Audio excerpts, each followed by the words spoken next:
안녕하십니까. 사도행전 8장의 말씀을 듣겠습니다.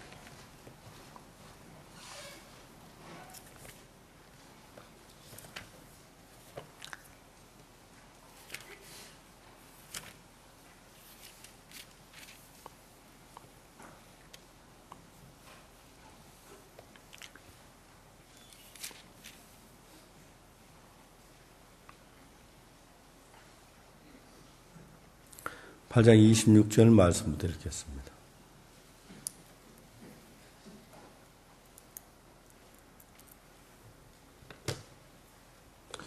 주의 사자가 빌립더로 일러 가로되 일어나서 남으로 향하여 예루살렘에서 가사로 내려가는 길까지 가라라. 그 길은 광야라. 일어나 가서 오니 에디오피아 사람 여호와의 간다기의 모든 굳고 맡은 큰 권세가 있는 대시가 예루살렘에 왔다가 돌아간데 병거를 타고 선지자 이사야의 글을 읽더라. 성령이 빌립도로 이르시되 이 병거로 가까이 나아가라 하시거늘 빌립이 달려가서 선지자 이사야의 글을 읽는 걸 듣고 말하되 읽는 것을 깨닫느냐 대답하되 지도하는 사람이 없으니 어찌 깨달을 수 있느냐 하고 빌립을 청하여 병거에 올라같이 앉으라 하니라. 읽는 성경 기전은 이것이니 일렀으되 제가 사지로 가는 양같이 끌리었고 털 깎는 자 앞에 있는 어린 양의 잔류와 같이 그 입을 열지 아니하였도다. 낮을 때 공면된 판단을 받지 못하였으면 누가 가히 그 세대를 말하였으리요. 그 생명이 땅에서 빼앗김이로다 하였거늘 내시가 빌립더러 이르되 청컨대 문론이 선지자가 이 말한 것이 누구를 가리키며 자기를 가리키며 타인을 가리키며 필립이 입을 열어 이 글에서 시작하여 예수를 갖춰 복음을 전하니 거기까지 읽었습니다.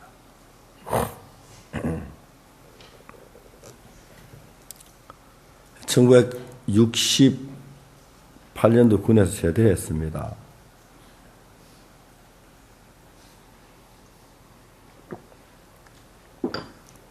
그때 이제 김신조 사건으로 제대가 막 연장이 돼가지고 안 밀리고 한 데다가 제가 제대할 때 돼서 제대 특명이 53일 만에 끊어진 거예요.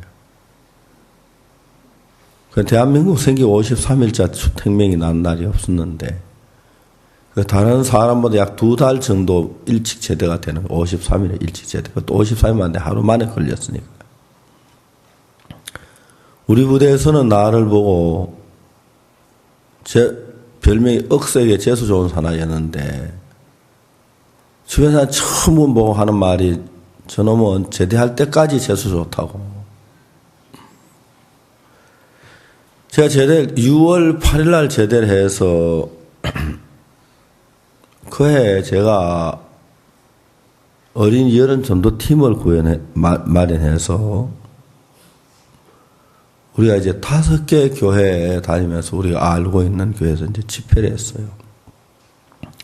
군이 소보면 복성동 가는데, 그 다음에 이제 어디 했느냐 하면, 경기도 평택군 진이면 사후동 가는 데 있고, 남사 하는 데 있고, 외임이라는 데, 그리고 바란, 5개를 여름 방학 동안에 우리가 어린이 여름 성경학교 교회를 했는데 너무너무 재미가 있었어요.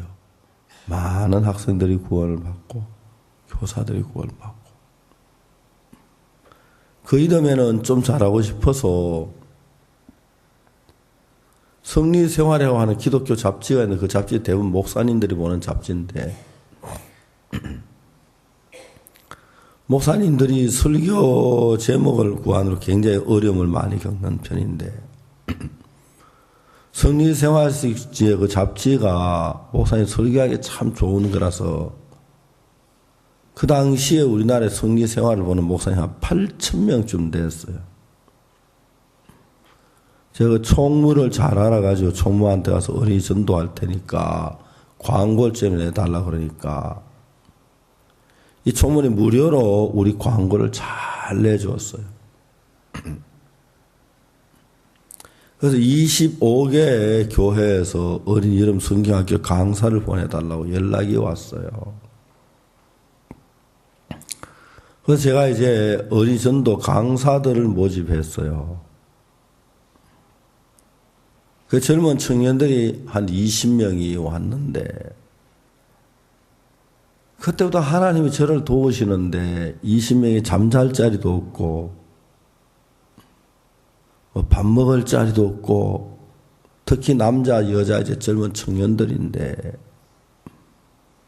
하여튼 하나님께서 또 집을 빌리게 해 주셔가지고 탁 팀을 짜서 이제 누구는 한 팀은 어디로, 충청도로, 강원도로, 경상도로 탁 5개 팀을 나누었어요. 저도 이제 자매들 둘을 데리고 이제 저는 경남 산청, 그다음에 하동, 악양, 그리고 이제 함안 법수, 그리고 이제 성주 이곡, 이 4개 교회에 가서 어린이 집회를 했어요. 저 하여튼 막 그 집회가 피곤하기도 하지만, 처음에 우리가 여비가 없어가지고 막 그냥 진행하는 추력들 하면 한 사람 타고 또 뒤따라가고 이제 막 그래 가서 갔는데, 어린이 집회를 하면서 우리가 찬송을 가르치고 복음을 전하고 주일학교 교사들이 구원을 받고 너무너무 행복했어요.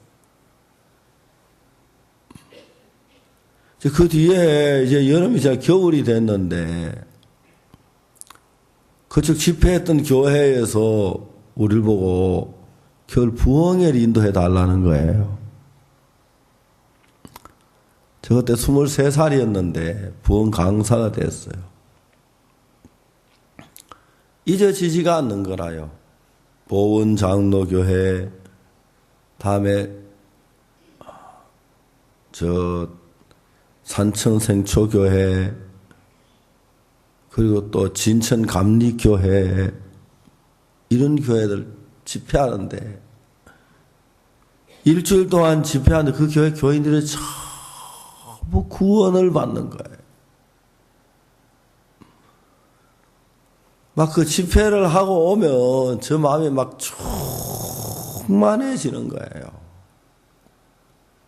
김천으로 돌아오면 막 먹을 것도 많이 이제 받아가지고 그때부터 이제 부흥의 강사가 됐어요. 사람들이 어디에도 이런 복음을 전한 데가 없는데, 이분들이 복음을 전하면서 막 그렇게 감격스러워하는 거라. 보은 장로교회는 그 김혜경이라고 하는 처녀 자매가 있었는데, 이 자매가 자기 아버지가 김형국 씨라고 그 교회 주동 장로님이고, 오빠가 다 집사님이고 그 가정이 양계를 하는데, 그 가정 돈으로 교회가 전부 운영이 되니까 파워가 굉장히 세요. 나이가 많은 연 목사님이라는 목사님이 계셨는데, 이제 이 자매가 막 아버지한테 강력하게 목사님 얘기하니까 저를 이렇게 교회 강사로 초대해놓고 연 목사님은 바쁘다 하면 떠나버리더라고요. 안 보려고요. 하여튼 한 주간 동안 집회를 하는데, 겨울이었는데, 그 교회 교인들이 거의 다 구원을 받았어요. 집사님들이 변화를 받고 기뻐하고 오후마다 모여서 교제하고 또 구원받고 말씀 듣고,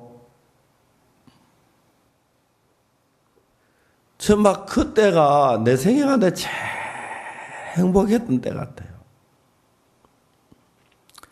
그 이듬해도 어린이 전도팀을 어린이집 모집해가지고 젊은 청년들이 오면 한 달 동안 교육을 시켰어요.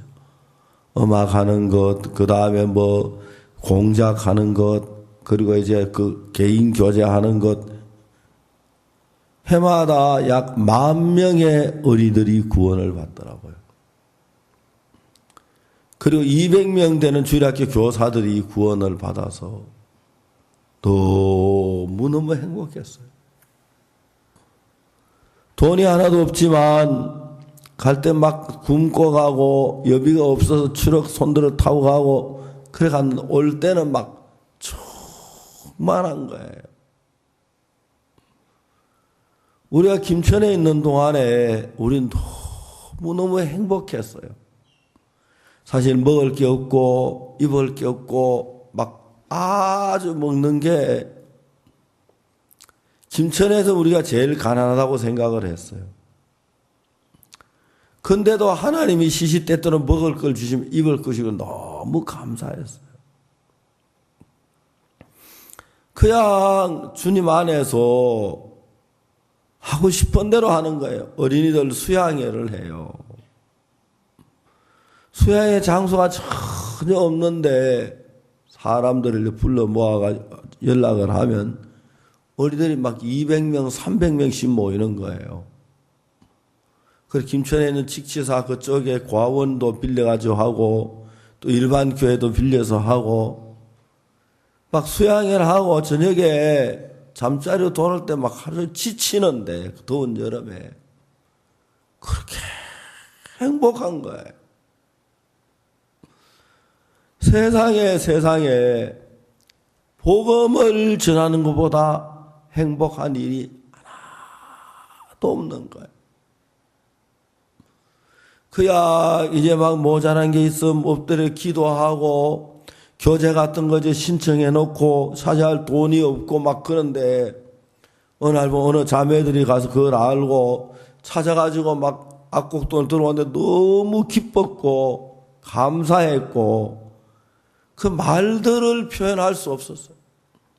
어린이 전도하고 어린이 이제 수양회를 또 이제 악곡동에서 하면 그 아이들이 구원을 받고 막 간증하고 우는 그런 이야기를 들어보면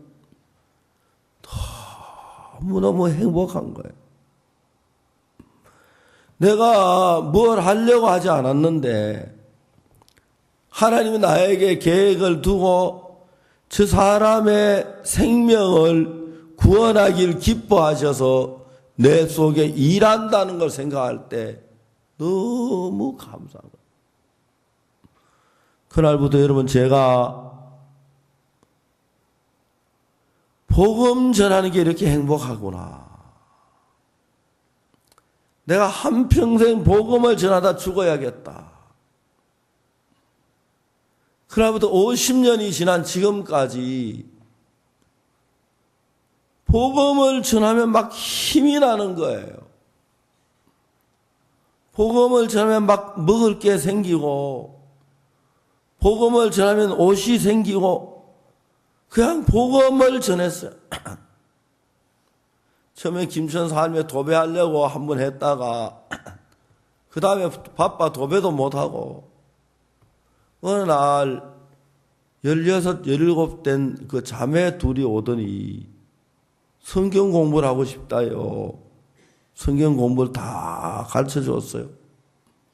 집에 가라고. 우리는 김천에서 살겠대. 방으로도 달래요.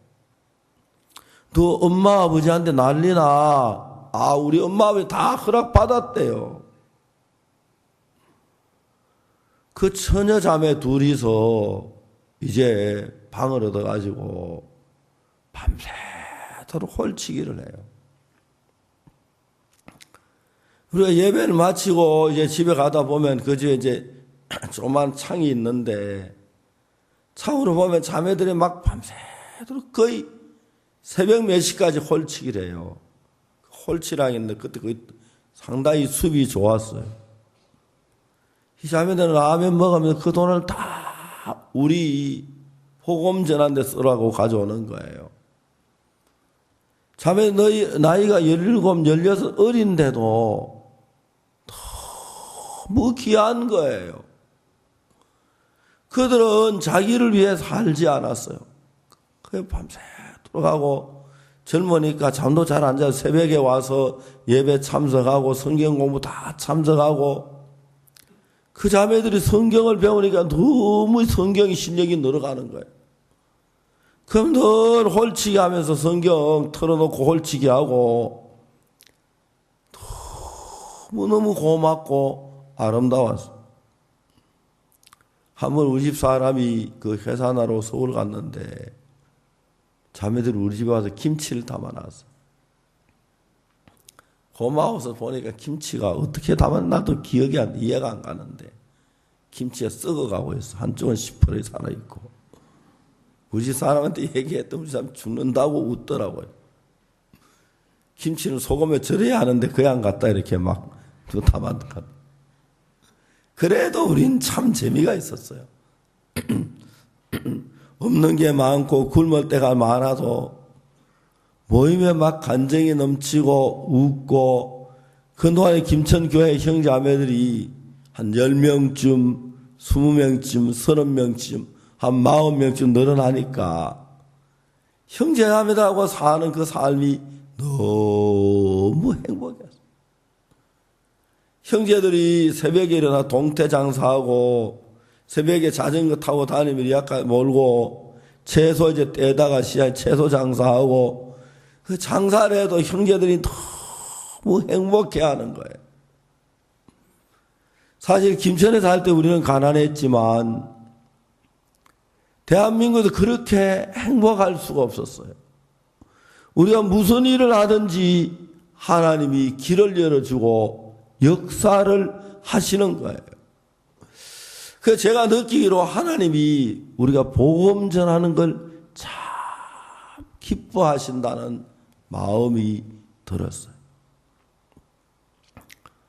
제가 보은 장로교회 전 교회 교인들이 대부분 구원을 받았는데 이제 한번 대전에 볼 일이 있어 왔다가 내려갈 때 우리가 보원을 한번 들려요. 구원받은 형제 자매들을 모아놓고 말씀을 전하려고. 그 교회에서 우리를 너무너무 좋아하거든. 지금도 생초감리교회, 생초장로교회 거기는 구원받은 그 나이 많은 분들이 많아요. 날 똑 동생처럼 이렇게 대접해주고 또 어떤 장로님은 자기 딸 나한테 시집 보내려고 하다가 좀 안 됐는데 그분들 굉장히 지금도 나한테 친하게 하고 우리 그 어디 진주 칸타타면 꼭 그 내외분이 와요. 내외분이 와요. 우리 이렇게 개떡장이라 하면 그거 줘서 먹으라 하고 막 그래. 그때 그런 분들을 구원받아가지고 너무 기뻤어요. 근데 제가 본 장로교회에 여러 번 갔어요, 그 뒤로. 근데 구원받은 형제 자매들이 그렇게 기뻐하고 즐거워하는데 다 죽어 있는 거예요. 한 6개월, 1년 뒤에. 그래서 제가 이제 몇 번을 그 교회 다니면서 말씀을 전해주고 그랬는데 사람들이 그때 기뻐하고 즐거워하는 게 다 힘이 없고 다 죽어 있는 거예요. 그래서 제가 이제 주님 앞에 막 생각을 많이 했어요. 왜 구원을 받았는데 저럴까? 그래서 제가 구원받은 형제 자매들이 구원받은 목회자 밑에서 자라질 않아서 저러는구나. 그걸 알았어요. 그래서 어린이 전도 집회만 계속 하던 제가 좀 일을 바꿔서 이제 교회에 목회를 해야겠다. 구원받은 형제자매 한 명이든 두 명이든 내가 길러야겠다. 그때 대구에는 딕 선교사님이 교회를 인도하던 교회가 있었는데 딕 선교사님이 그냥 교회를 두고 미국으로 돌아가셨어요. 그때 우리 형제자매들이 막 돌아가시지 말라고 막 울고 그랬는데 딕 선교사님은 하나님 너희들 인도할 거다 그러면서 미국으로 돌아가셨어요. 그래, 그 사람들이 이제 뿔뿔이 흩어져 가지고 있는데, 거기 초등학교 교사로 있는 자매들, 한 30명 되는 자매들하고, 그래, 그 다음에 우리 형제 하나가 공군 소위 형제하고 공군 중사 형제하고, 그렇게 이제 그 모임을 가지고 있었는데, 그래, 저를 보고 김천으로 오라고, 대구로 내려, 그래서 대구에 내려왔거든요. 근데 거기서 구원받은 형제는 매일 싸우는 거예요. 매일 싸우는 거예요. 그러니까 이제 제가 중간에서 교사 자매들하고 이쪽 몇몇 자매들하고 막 싸우는데 모일 때마다 싸우는 거예요. 그래서 제가 이제 거기서 계속 복음을 전하면서 새로 복음을 전하고 구원받는 사람들이 하나 둘 늘어나기 시작했어요. 한 30명 40명쯤 늘어나니까 싸우던 사람들이 하나 둘 뿔뿔이 흩어졌더라고요. 그럴 때 이제 새로 구원받은 형제 자매들을 중심으로 되고 이제 교회가 형성되는데 그게 너무 하나님 앞에 감사했어요.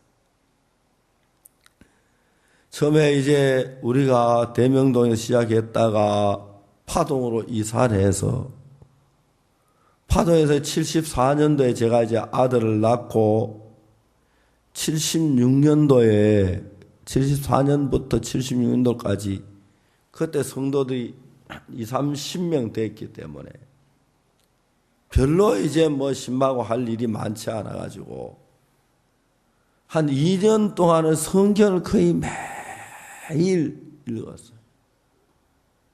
한 새벽 4시부터 일어나서 성경 읽고 아침 조금 먹고 다음에 오전 내내 성경을 읽은 거예요.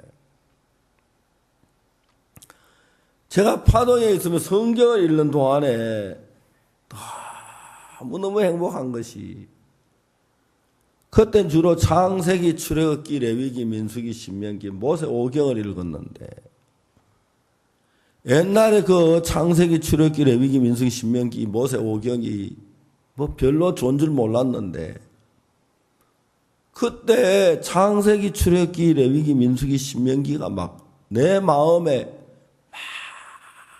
강하게 엄습해 들어오는 거예요. 그리고 그 전에는 우리가 죄사함 받는 게 굉장히 어려웠어요.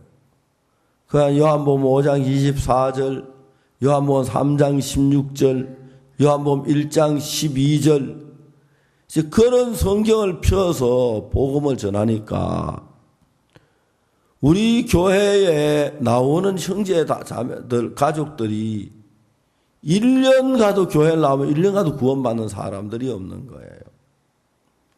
한 2년씩 3년씩 때도 구원이 애매하고 그랬는데 창세기를 읽으면서 출애굽기 성막을 통해서 레위기 속죄 제사를 통해서 복음을 전하고 또 이제 세례 요한이 안수하면서 죄가 넘어가는 그 사실 너무 쉽게 표현돼서 그때는 저희들 교회 나오면 막 일주일 안에 다 구원을 받는 거라요.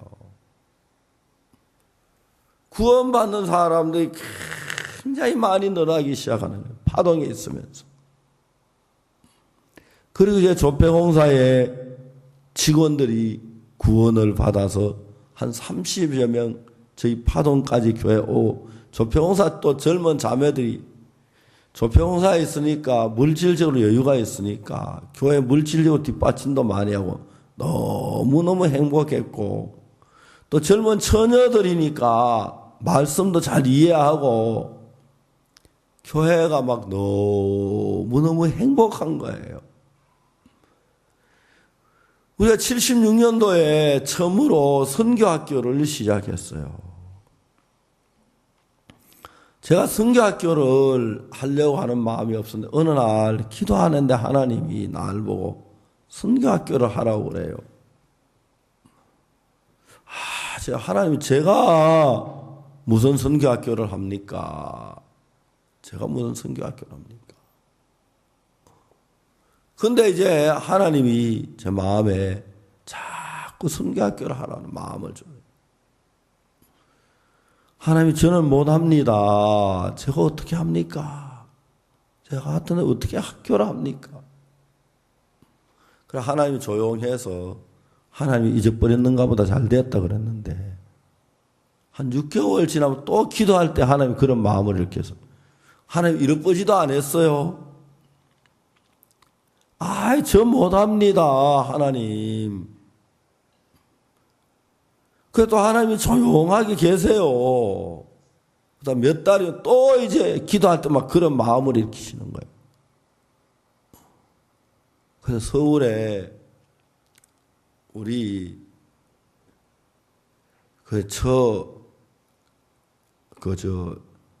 외할아버지, 그러니까 우리 은숙이 엄마의 어머니의 오빠예요. 그래, 처삼촌이죠. 그분이 인영민 박사로 아주 유명한데, 제가 그분 한번 찾아갔어요. 내 마음에 선교학교를 하고 싶은데, 같이 도와서 선교학교 좀 하면 안 되겠느냐고. 그 어른이 구원을 받았더라고요. 너무 기뻐하시면서. 정말 좋다. 정말 좋다. 가서 해라. 근데 나는 나이가 늙어서 더 할 수가 없으니까 내가 책을 주겠다고 하면서 그분이 막 원서로 된 책을 막 한 짐 주는 거예요. 저 막 영어를 몰라 제대로 읽지도 못하는 책들인데 와서 심심하면 한 번씩 읽어보곤 해도 그래서 그분이 저한테 막 용기를 주면서 내가 몇 년만 젊으면 너하고 같이 하고 싶은데 지금 내가 나이가 너무 많아서 학교 하기 너무 어렵다. 괜찮다. 하나님이 너와 함께 하시는 거 보니까 문제 없으니까 해라. 1976년도에 처음으로 5명의 학생을 모집해 놓고 선교학교 공부를 해요. 근데 김동성이 그때 고3 2학기인데 학교 중퇴하고 선교학교 들어왔고 김무호 형제, 이현호 형제, 그리고 자매들 2, 5명이 성경공부를 하는데, 한참 이제 성경 공부를 하면은 문이 삐그덕하고 열려요. 그러면은 다 긴장을 해요. 김동성 형제, 할머니, 엄마, 친척들이 와서 막 수라장을 벌리는 거예요.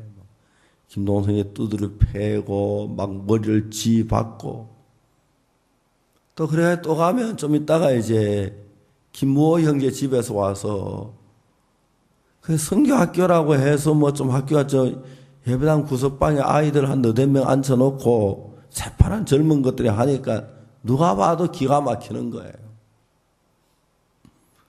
그렇게 이제 선교학교가 시작됐는데 형제자매들이 복음을 전하면서 구원을 받는 거예요.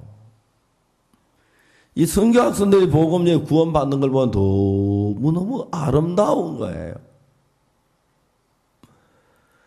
그때 저들이 어렵긴 해도 우리 삶 속에서 하나님이 살아 일하는 걸 보니까 너무너무 행복했어요. 오전 내내 성경 공부해요. 그 점심 먹고 나선 파동을 다 뒤져요. 우리 이제 파동에 5명쯤 나가서 전도하러 가니까 집집마다 우리가 안 가는 집이 없고 다 아는 거예요. 그러니까 파동 장로교에 다니는 목사들이 막 내한테 전화를 하고 막 야단을 치고 막 그래요. 너무너무 재미있어요. 구원받는 자매들이, 형제자매들이 하나, 둘 늘어나는데 그렇게 행복한 거예요. 한 번씩 우리가 모여가지고 음식이 생겨가지고 빵 구워 먹고 그러면 막 그렇게 즐겁고 행복하고 이제 막 목요일 날 조폐공사 가고 또 이제 시내 전도 가고 축호 전도 가고 그 구원받고 사는 삶 속에서 매일 할 일이 생기는 거예요. 목사들이 우리 교회에 찾아와서 구원을 받아요. 하는 분 김동수 형제가 어떻게 구원을 받았냐면 우리 교회 그 이혜경 자매라고 했어요. 그때 그 학생들이 고등학교 2학년인데 대성교회를 다니고 있었어요. 근데 이혜경 자매 구원받고 친구들이 어느 날 와서 한 여학생이 서너씩 구원을 받았어요.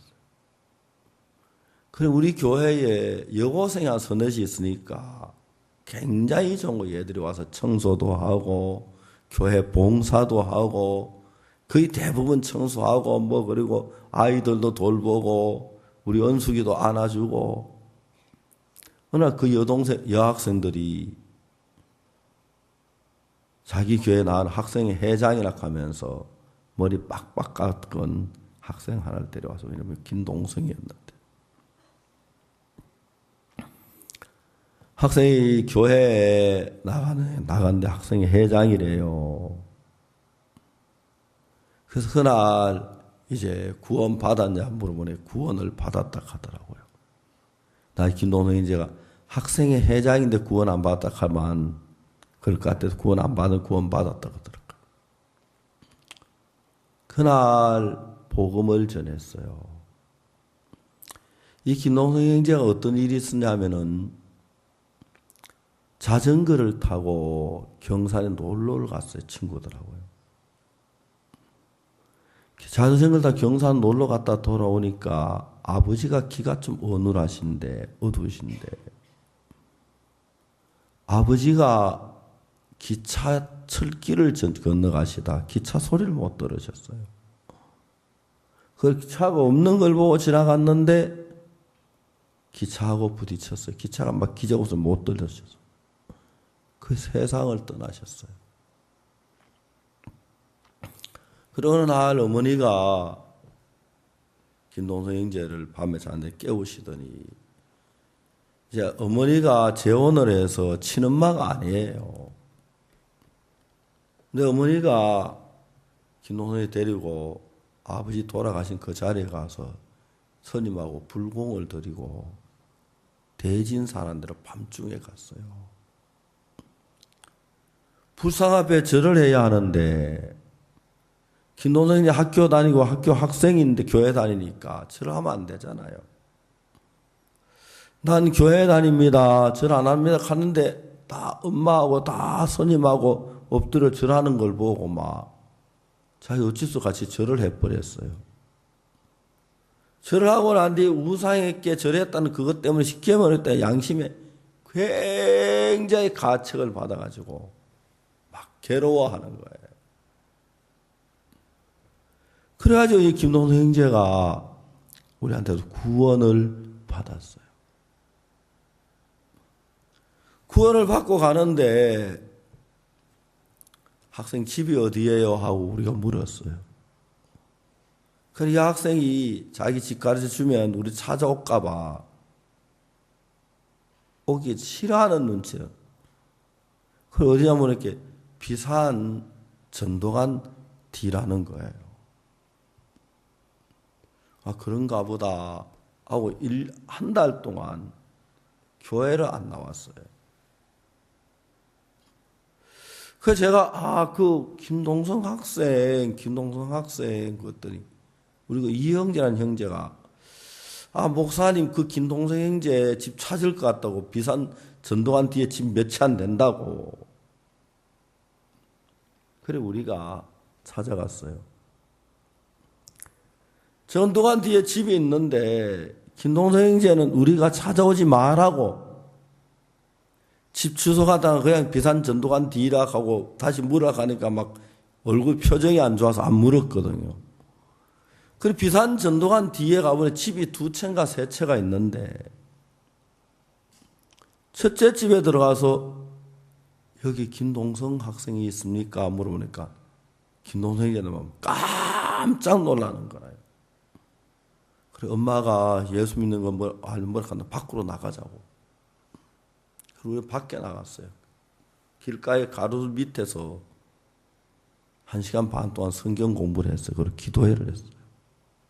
교회 나오라고.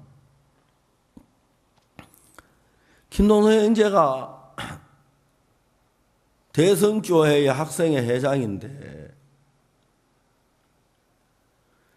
구원을 받고 난 뒤에 학생들 모임 가운데 자기 구원받은 간증을 했어요. 그리고 고등학교는 학생회장 2학년이 하는데 3학년들은 입시 준비한다고 하고 2학년인데 3학년 선배들이 막 책상을 발길로 차면서 이단 이야기 들었다고 막 대적하면서 막 그래서 김노노 형제가 너무너무 섭섭했대요. 그래서 집에 와가지고 그 다음날부터 교회를 안 다닌 거예요. 자기가 학생회 회장인데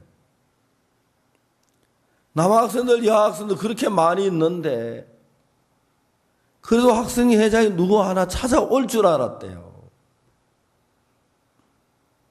한 달이 지나서 한 명도 안 오더래요.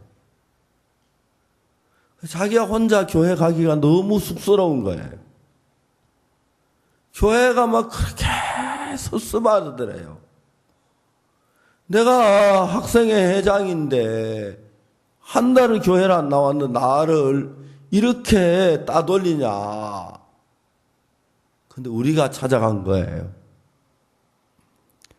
김노선이가 마음을 다 열은 거예요.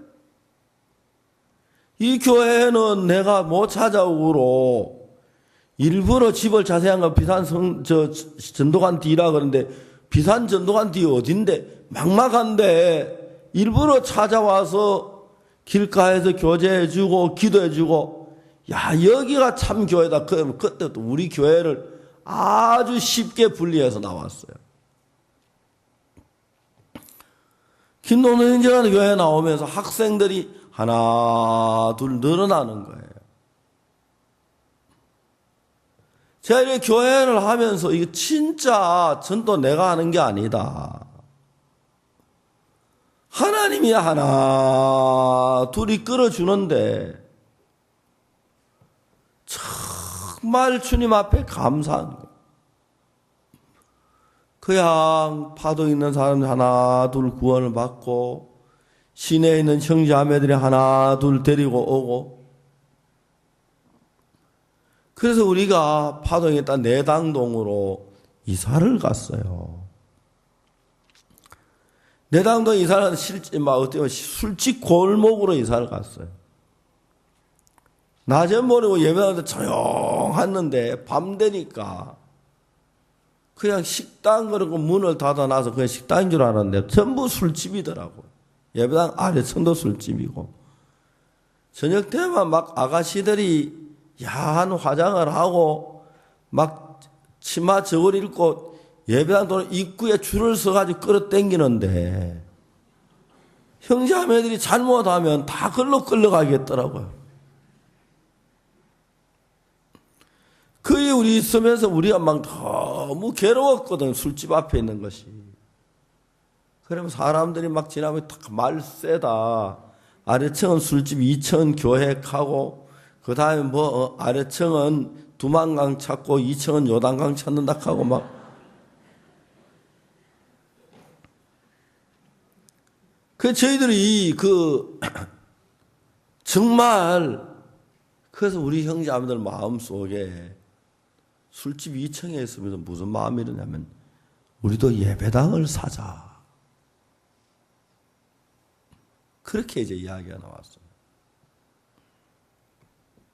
그래서 제가 이제 예배당을 사자고 해서 대구에 형제자매들을 알아봤는데 내당동에 밤고개라고 있는데 거기에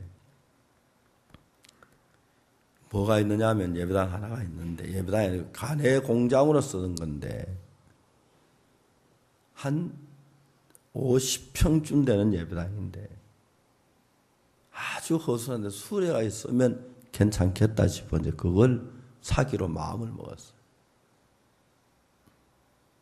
그때 이제 오승균 형제가 서울 마포에서 교회를 개척했는데 저를 보고 주일마다 한 번씩 서울 와서 예배를 드려달라는 거예요. 그날도 주일날인데 서울 가서 예배를 드렸어요. 예배를 마치고 이제 몇몇집 신방을 갔는데 첫째 집에 신방 간 집이 자기 아버지가 육군 장교였는데 제대가 갈 데가 없어서 친구 집에서 있었다는 거죠. 한 4년을 지금 친구 집에서 나가라고 해서 진짜 갈 데가 없어 어려워가지고 이쪽에 땅을 샀는데 아주 하나님 땅에 싸게 주어서 거기서 공장을 하면 사는 축복에서 사는 그 간증을 했어요. 그리고 그 다음에 이제 두 번째 간 집이 우리 자매님 집인데 그 자매님이 사글세로 살다가 하나님의 은혜로 전세를 얻게 된 간증을 하는데 정말 하나님 축복해 주셨더라고요. 그래 제가 이제 그 간증을 듣고 집에 와서 저녁 예배를 드리고 잘라고 기도를 하는데 하나님이 내 마음속에 오늘 낮에 갔던 두 집 그 간증 생각이 막 나는 거예요. 하나님 이 간증을 왜 생각나게 하시죠? 내가 물질을 가지고 믿음을 해야 할 일이 있습니까? 우리는 대구의 반곡에 예배당을 사기로 작정됐잖아요. 그래서 제가 그렇게 하면서 대구에 내려왔어요. 대구 왔는 형제들이 막 기뻐하면서 계명대학교 앞에 성일교회라고 큰 교회가 팔려고 나왔는데 6,500만 원이란 거예요. 여러분 1970 그때가 8년도 79년도 그때인데 6,500만 원 천문학적인 숫자거든.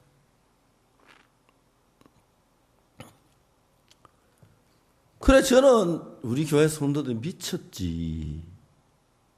우리 교회에서 어떻게 6,500만 원짜리 건물을 사. 그래 이제 형제 자매들 모인데 이제 수요일째 예배 마치고 의논을 했어요. 우리가 예배당이 있는데 형제들이 새로운 예배당을 살려고 하는데 반곡에 거기는 2,300만 원이고 계명대학교 앞에는 성일교회 그 건물은 6,500만 원.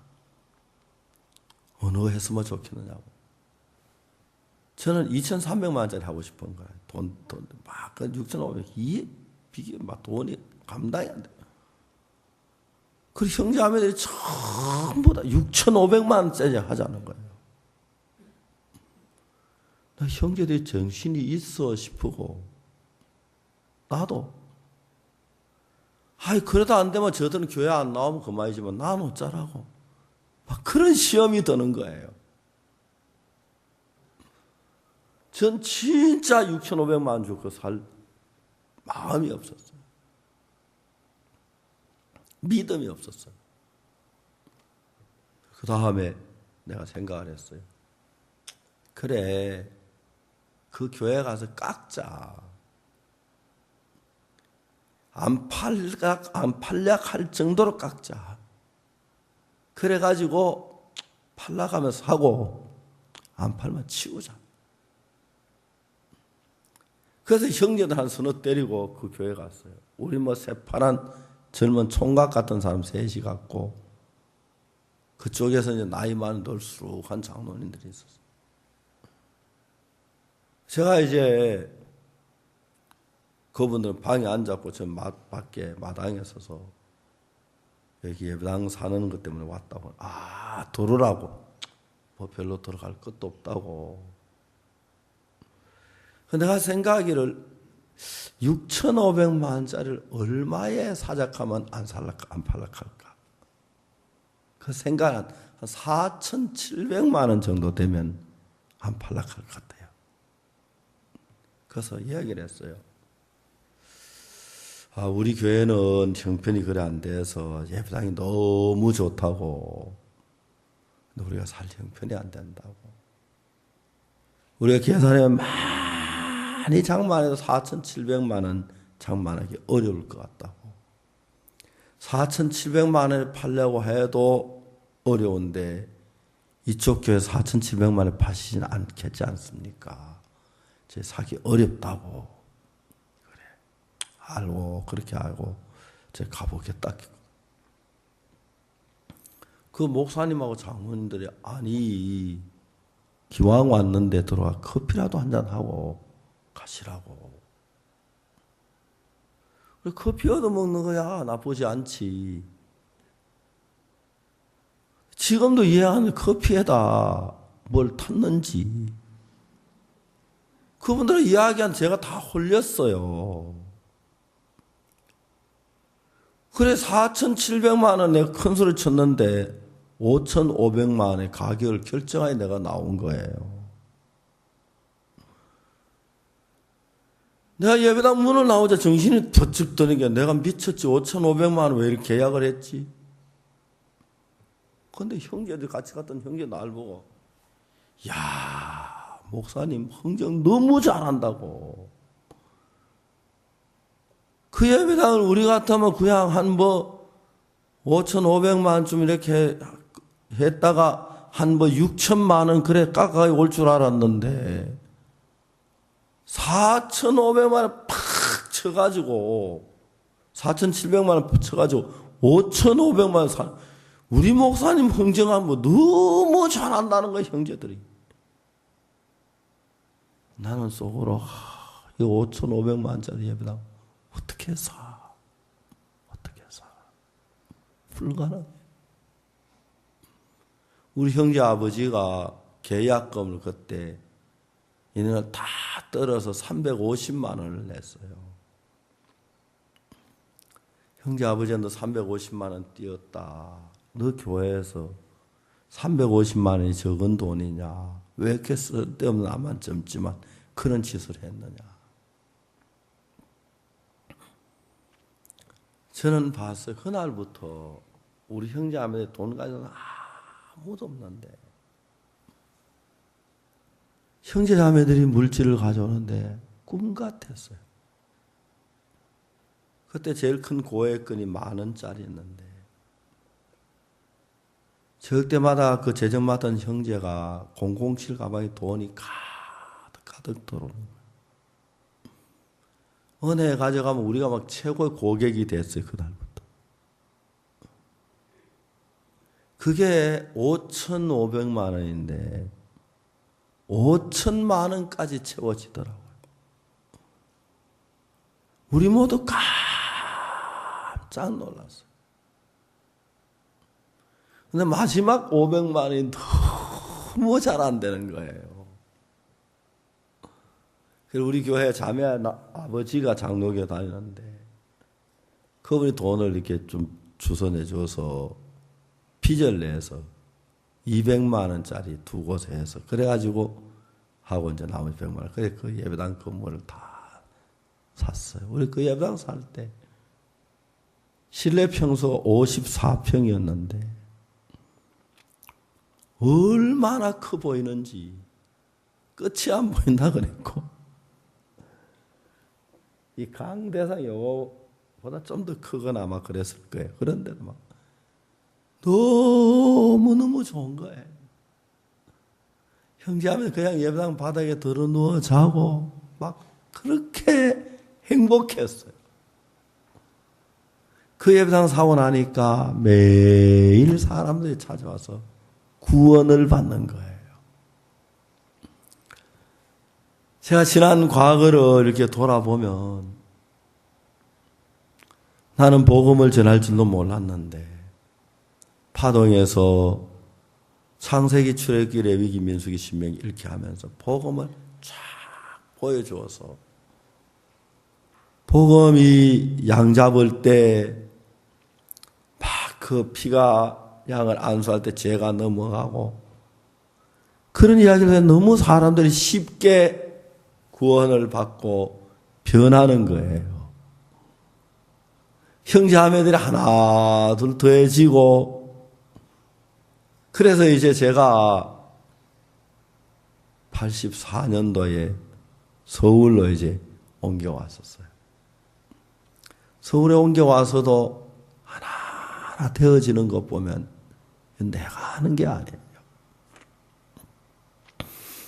사도행전을 읽어보면 8장에서 구스네시가 있는데 하나님께서 필립을 연결해서 구스네시를 구원받도록 일을 하시더라고요. 사울이 다메섹에 올라가다가 예수님을 발견하고 앞을 못 보고 식음을 전폐하고 있는데 하나님이 아나니아를 보내가지고 다윗에게 복음을 전 믿음을 세워주더라고요. 고넬료가 진지하게 주를 숨기는데 아직 복음을 깨닫지 못하니까 하나님이 베드로를 고넬료 집에 보내서 구원을 받게 하더라고요. 여러분들이 복음을 전하려고 할 때마다 부담스러운 마음들이 있어요.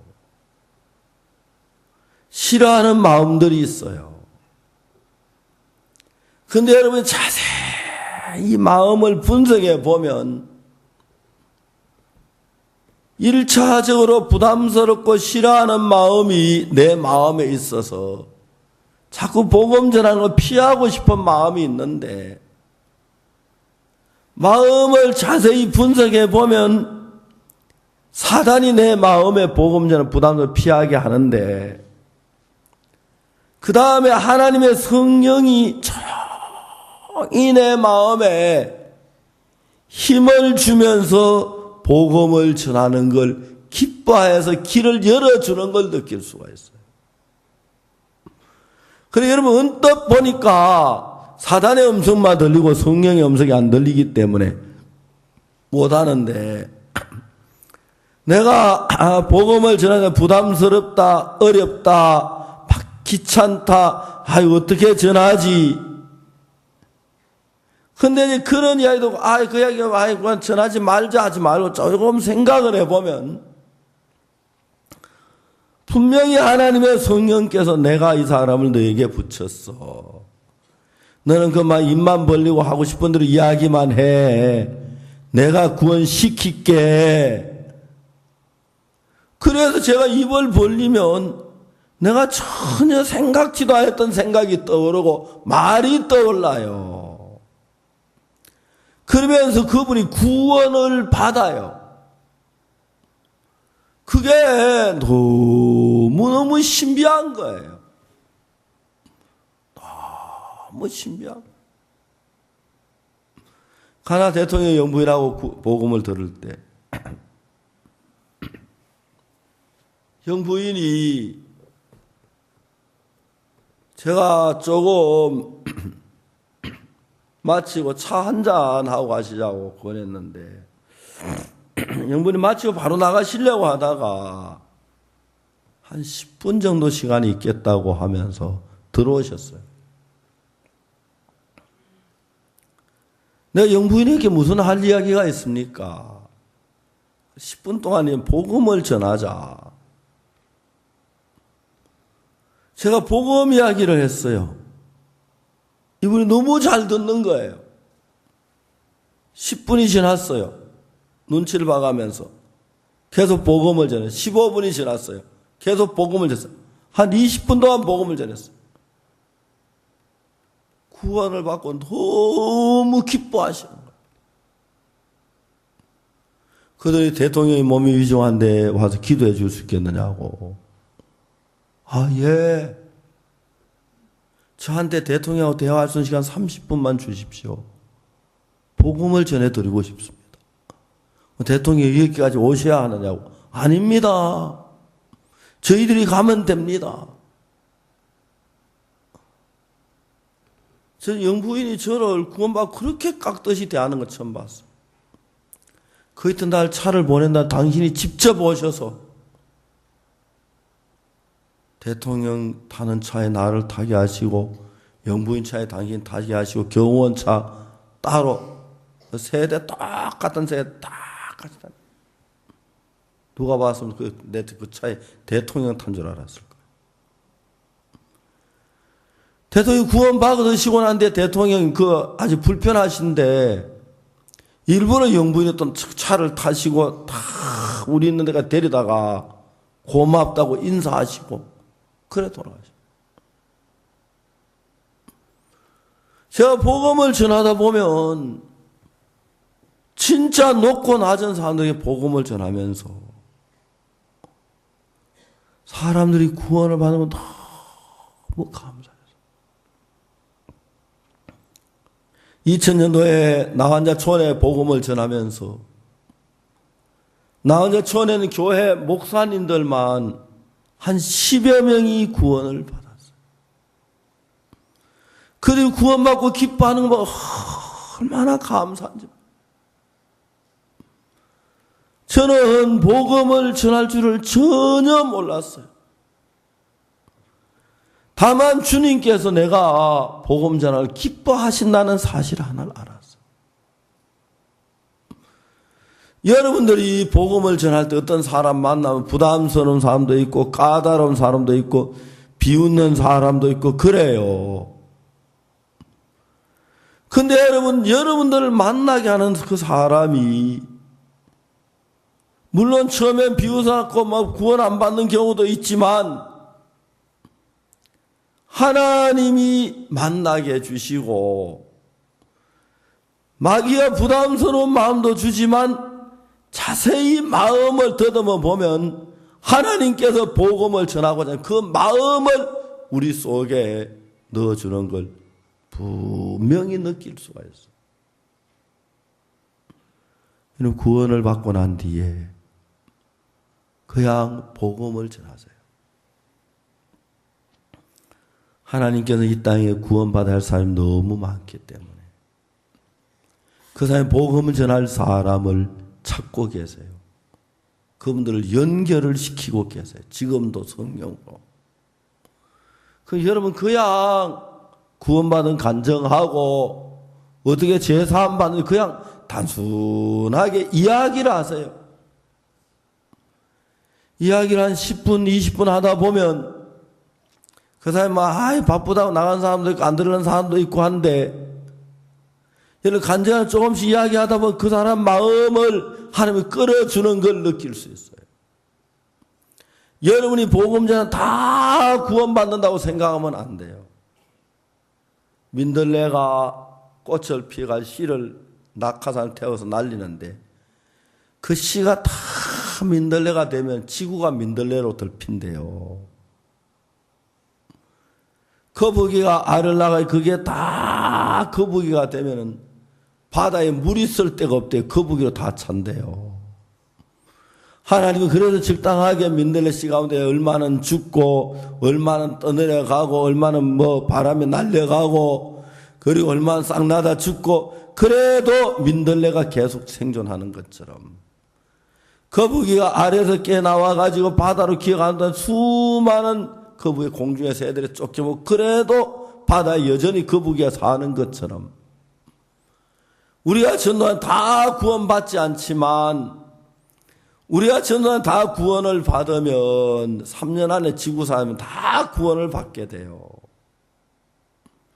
그런데 여러분 실망하지 말고 하나님이 항상 여러분 도우시는 걸 믿으면서 조용조용하게 어떻게 내가 구원을 받고 행복해졌는지 어떻게 제사함 받았는지 차분차분 이야기를 하세요. 그러면 분명히 처음에는 어렵고 힘든 것 같지만 한 번 하고 두 번 하다 보면 성령이 일하는 걸 느낄 수 있을 것이고 그러면 여러분이 구원받는 사람들이 일어나면 세상에 어디서도 얻을 수 없는 기쁨과 축복을 얻을 줄 믿습니다. 기도하겠습니다.